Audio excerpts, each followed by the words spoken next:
All right, everyone. Now, if you don't follow this YouTube channel already, or you didn't watch my first video 10 days ago, basically over winter for 2.5 months, I made myself fat.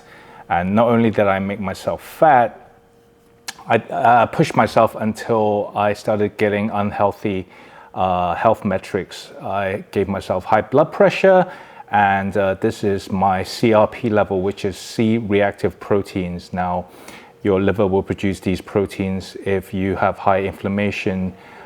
Inflammation is a very unhealthy state, and I deliberately gave myself high inflammation.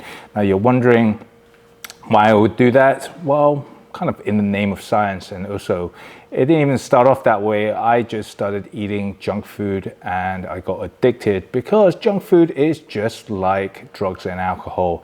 It is addictive. In fact, the companies who make ultra-processed foods, they try to make their foods as tasty and addictive as possible. Otherwise, they will lose to their competitors.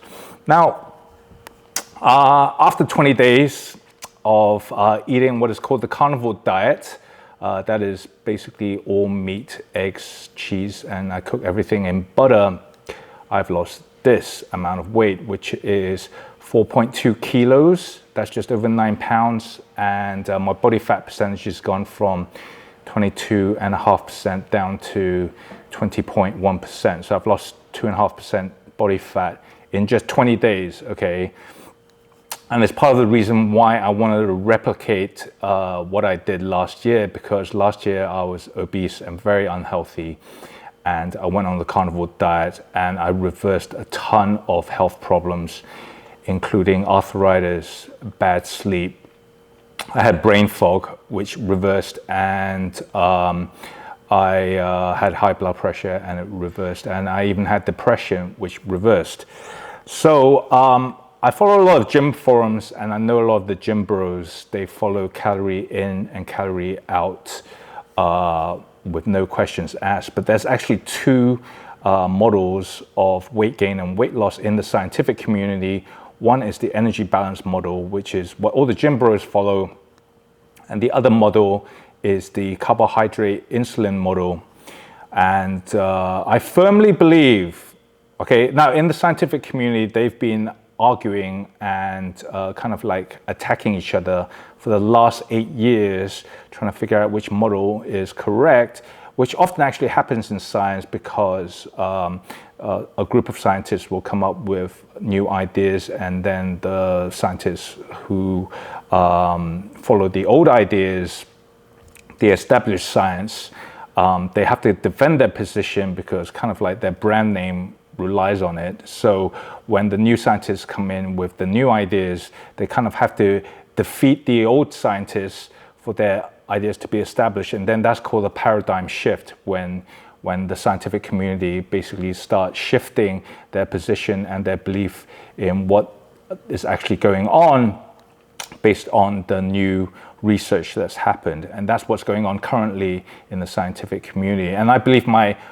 really fast weight loss is based on the carbohydrate insulin model, and I will put a link in the description of a scientist explaining how insulin resistance causes people to gain weight, and how if you reverse insulin resistance, then you will rapidly lose weight. So last year I lost 8 kilograms in the first 24 days of eating the carnivore diet, which is absolutely insane. That's almost like not eating any food.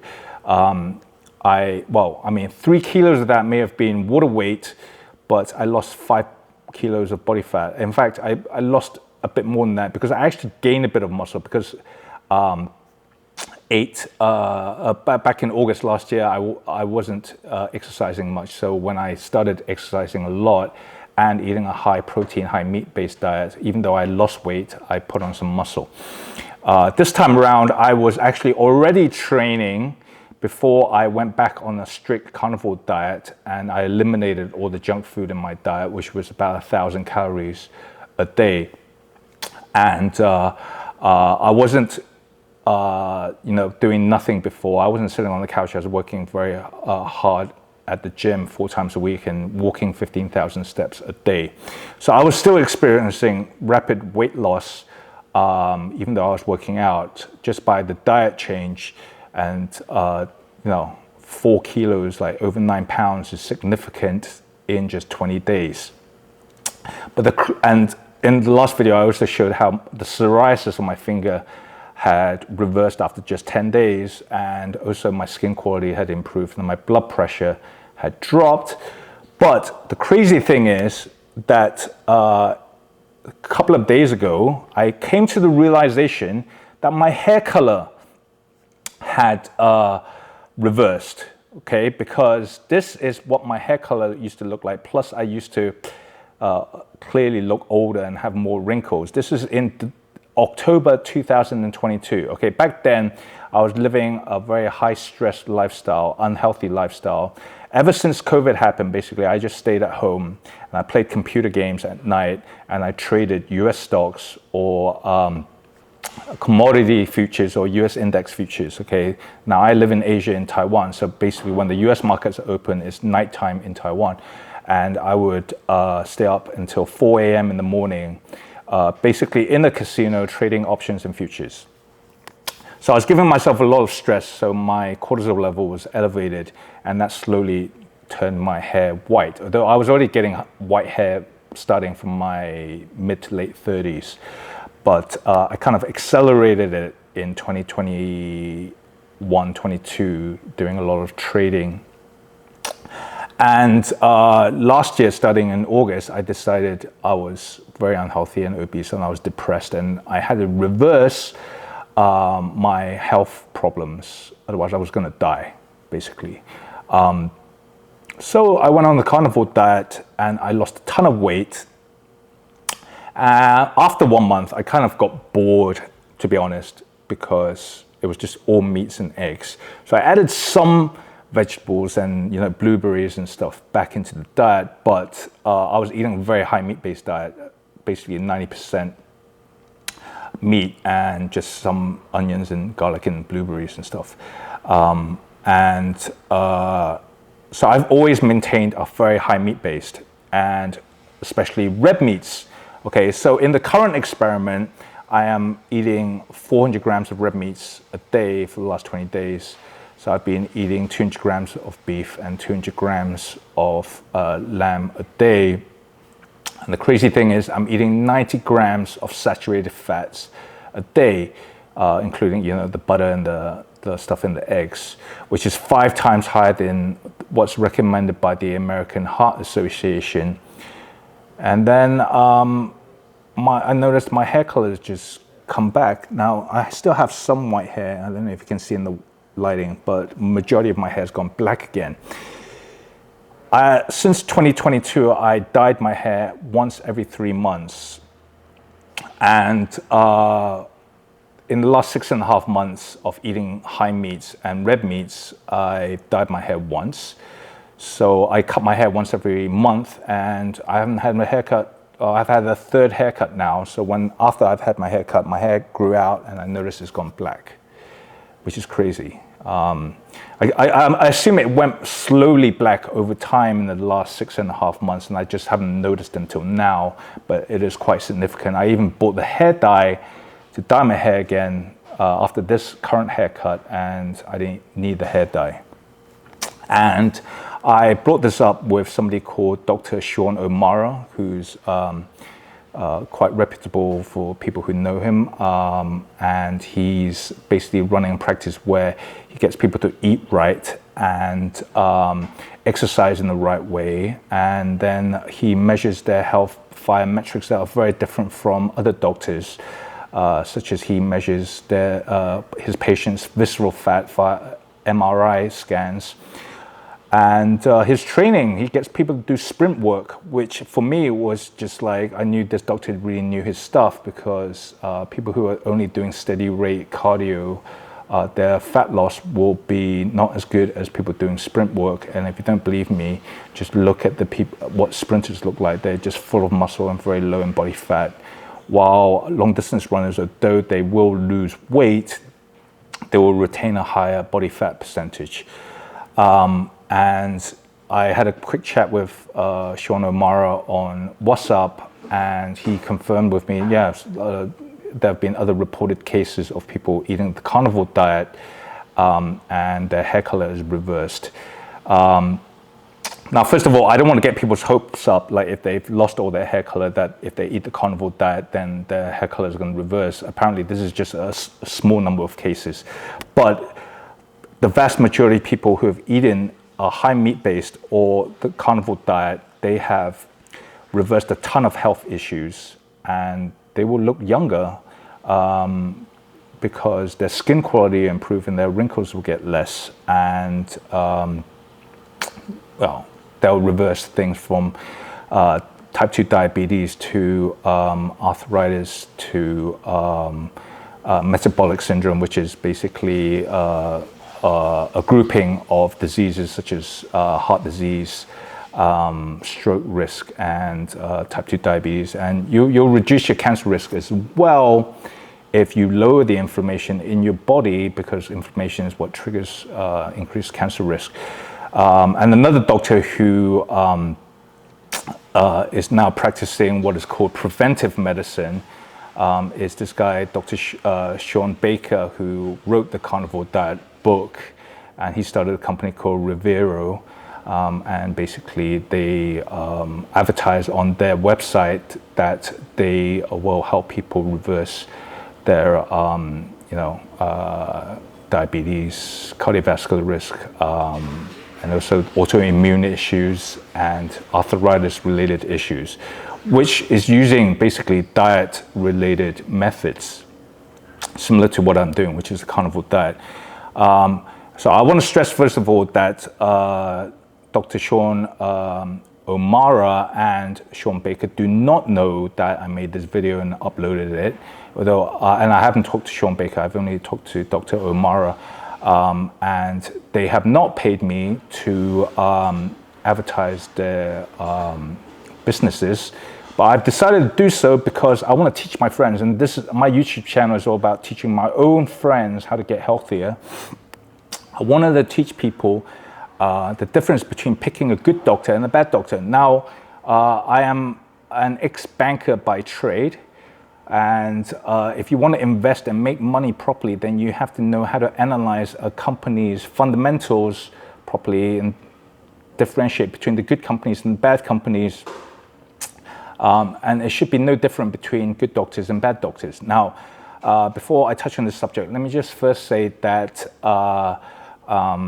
the medical science has increased our life expectancy, mainly through better childbirth methods. So women will no longer die in childbirth, and infants will, the chances of infants and women giving birth and them living is much higher through surgeries. So if you get into a car accident or break a leg and stuff, the chances of you living after surgery is much higher, and through medications to combat infectious diseases. But in the last 45 years, medicine has been losing a battle against obesity and all the diseases connected to obesity. The BBC has recently cited studies saying, that obesity around the world has hit 1 billion mark. 1 billion people in the world are now obese. That is not just overweight, but obese, all right? So, and part of the reason for that is because a lot of people in the scientific community and in the medical industry are not following the correct science. I'll give you an example, which is the red meats that I am eating. Now, when I said last year that I was going to eat like all meats and try out the carnivore diet, two of my friends warned me I was going to get a heart attack. And even this time around, even though I already showed the results last year to my parents, when I said I was going to increase even more the amount of red meats that I'm eating, my mum warned me, please don't eat so much beef, you're going to get sick. And so many people in the general public think that eating red meats or even eating eggs will cause them to get sick because they're eating a high amount of saturated fats and cholesterol. Nothing of the sort, okay? In fact, they've done studies now to debunk all of this. All of this started with a guy called Michael Eades, okay? And he was a very influential scientist starting from the 1940s. In fact, during World War II, the US Army adopted his K rations, the rations he designed for the US Army. So he became so influential that basically whatever he said basically became the gold standard. And in the 1950s, President Eisenhower got a heart attack. And he most probably got the heart attack because he was a heavy smoker. And back then in the 1950s, the general public did not know that smoking directly caused heart disease. But Michael Eades had a theory, a hypothesis, and he wanted to prove himself right. So he designed a study where he felt, and he designed the study that saturated fats caused heart disease. So he went around different countries and got data from a bunch of countries on the saturated fat intake levels from animal fats and the cardiovascular disease number of cases. And there was data from 22 countries. But instead of getting the data from all 22 countries, which would have showed no association between saturated fat and heart disease, because it was just a random scatter chart, he picked only from 7 countries so that he can have plotted on the graph in terms of like a direct correlation. So if you eat more saturated fats, then your chances of cardiovascular disease goes up. So he cherry-picked the data. He pretty much cheated to get the results that he wanted. And since then, a lot of studies in nutrition science and even in physiology science have used the same methodology that Michael Eades has used, which is called epidemiology. Basically, trying to find links between two variables, and they might not be linked. For example, and I use this example, a great example from a guy called Professor Bart Kay. If you have a bunch of people going to the beach in summer and they're getting skin cancer, and then it turns out that all these people ate ice cream, well, the ice cream didn't produce their skin cancer. It was the sun. Now you know that because you know sun. A lot of sun in the summer has a potential to cause skin cancer, and you know it's not this ice cream causing the skin cancer, but that's because you already know.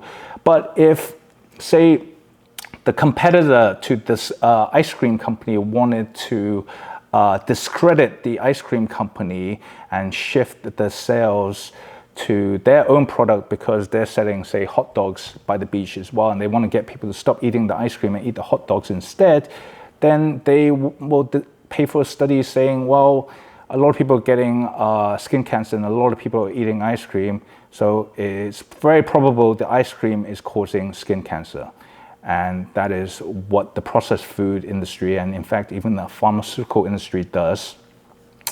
So they pay for studies and then blame it on red meats and eggs, because then they can shift the eating behavior of the general public, get people scared to eat red meats and eggs. They'll eat less of that, but then they'll eat more of the high carbohydrate-based foods, which turn out to be processed foods, because processed foods are very high in carbohydrates. And if you don't believe me, what I'm saying, I'm going to show you some pictures. Now, these pictures are pictures of doctors who were promoting cigarettes in the 1930s and 1940s. Now, several brands tried this method, but Camel cigarettes was very successful with this. And back in the 1930s and 40s, you would even get cigarettes which were physician approved. Okay, so doctors will put their names on these cigarettes to approve them, basically so that the cigarette brands can sell more of the cigarettes, and they'll pay doctors to do this.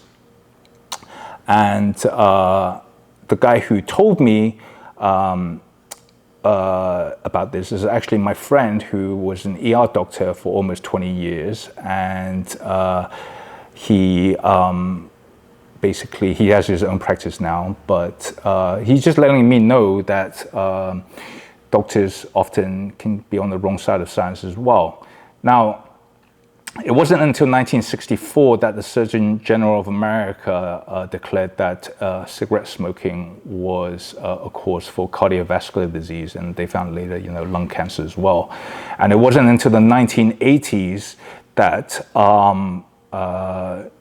regulations started coming in Western countries, which started banning cigarette smoking in certain places and trying to cut down the number of smokers in the general public. But it was basically like a 30 to 40 year period before the general public, who thought smoking was actually healthy, discovered that smoking causes diseases. So currently in the food and nutrition science, the same thing is going on. A lot of the previous science, which showed things like red meats would, give you, cause you cardiovascular disease, is being proven wrong. And a lot of the companies who are, their sales will be at risk if people got healthy from eating red meats, producing studies to try and cause more misinformation and confuse the public. And they tend to be processed food companies and pharmaceutical companies even, because if everyone got healthy, they will use less of the medicine to keep themselves from being sick. There's a difference between curing a disease and just trying to control the symptoms of the disease, which is why I like what Dr. Sean O'Mara and Dr. Baker are doing, because their businesses are about doing preventive medicine, teaching people how to eat right and to exercise so that they don't get sick in the first place. It is very different from telling people not to eat red meats and not understanding the science behind it, and prescribing medicines such as statins, which are anti-cholesterol drugs, to people with a lot of side effects, because they tend to have high LDL, which is the bad cholesterol. So anyway, I lost a ton of weight and my hair color reversed because I ate red meats. Now, you don't have to believe me one bit, but I'm gonna keep tracking my weight loss journey, and I think in another 10 days, my body is gonna look even better. And I'm going to get my blood work done in 10 days time, and I will, which I've been doing every month, and I will teach you how to do basic blood work, which your doctor, your family doctor, might be getting wrong because they're following the wrong science, which is being pushed by the pharmaceutical industry. Oh, and you're probably wondering why I showed pictures of Sean O'Mara, Sean Baker, and my friend topless. The reason for that is because they're practicing what they preach. They're eating very well and they're exercising well. And the most important thing is that it is showing, the results are showing on their bodies, okay? That's the most important thing, like other than steroid using bodybuilders, people who generally have good fit bodies will actually have good fit, healthy health metrics as well. So if your doctor is obese themselves and they're telling you to do something, do not trust that doctor, because they're not even healthy themselves. So who are they to tell you how to be healthy? And they're following the wrong science, I bet you. So in other words, find doctors who look healthy, okay? Not every doctor is gonna look like an athlete and have a six-pack, but at least look lean and healthy. And that's what I mean by finding doctors that are good doctors and not bad doctors. You can literally see it in them.